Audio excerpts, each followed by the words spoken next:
Siddhartha itu berasal dari Kapilawastu, namanya Raja Sudodana, dan ibunya bernama Mahamaya dari Dewadaha, ibu kota kerajaan Korea. Mereka sudah lama menikah, tetapi belum punya anak. Sampai suatu saat, Ratu Mahamaya bermimpi bahwa seekor gajah putih memasuki rahimnya dan kemudian beliau hamil.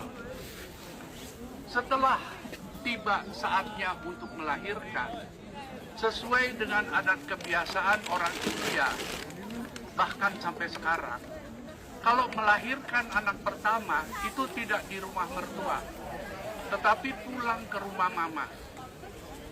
Maka Ratu Mahamaya minta izin kepada Raja Sudodana, suamiku, sudah saatnya saya mau pulang ke rumah orang tua karena mau melahirkan. Maka berangkatlah Ratu Mahamaya, diantar oleh rombongan tentunya.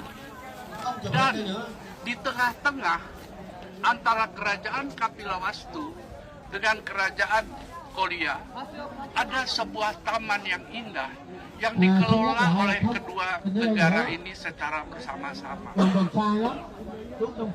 Disinilah beliau merasa lelah, karena memang juga kalau kita perhatikan jaraknya sekarang ini, kerajaan Kapilawastu dengan kerajaan Dewadaha itu kalau orang berjalan kira-kira sampai di sini tuh sore.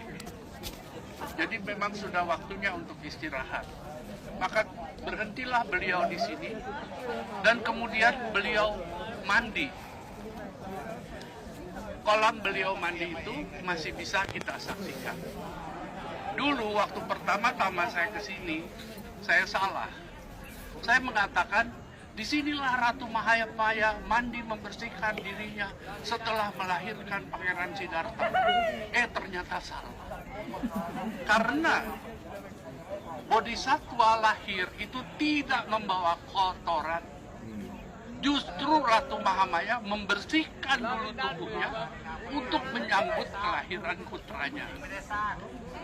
Dan setelah mandi, beliau bersandar kepada pohon salak namanya, bukan pohon bodhi, pohon salak. Dan kemudian tiba-tiba pohon salak ini menjulurkan dahannya. Kalau nanti kita lihat pohon salak, kita lihat pohon salak itu lurus, tidak ada dahannya. Tetapi katanya waktu itu dijulurkan supaya Ratu Mahamaya bisa berpegang pada dahan pohon salak. Dan pada saat itu, lahirlah Bodhisattva Siddhartha. Tidak melalui jalan bayi seperti biasanya, tetapi dari sisi kanan ibunya. Nah ini kalau menurut Theravada, kalau menurut Mahayana dari sisi kiri ibunya. Saya pun nggak tahu lah, mungkin waktu itu lihatnya dari sebelah mana. Ya? Jadi kemudian katanya beliau berjalan 7 langkah, dan dari setiap jejaknya muncullah bunga teratai. Dan kemudian beliau berdiri, mengangkat tangannya seperti yang kita lihat di situ, dan mengatakan apa? Dan itulah kira-kira. Jadi terjemahannya adalah, besarlah aku di dunia ini, agunglah aku di dunia ini.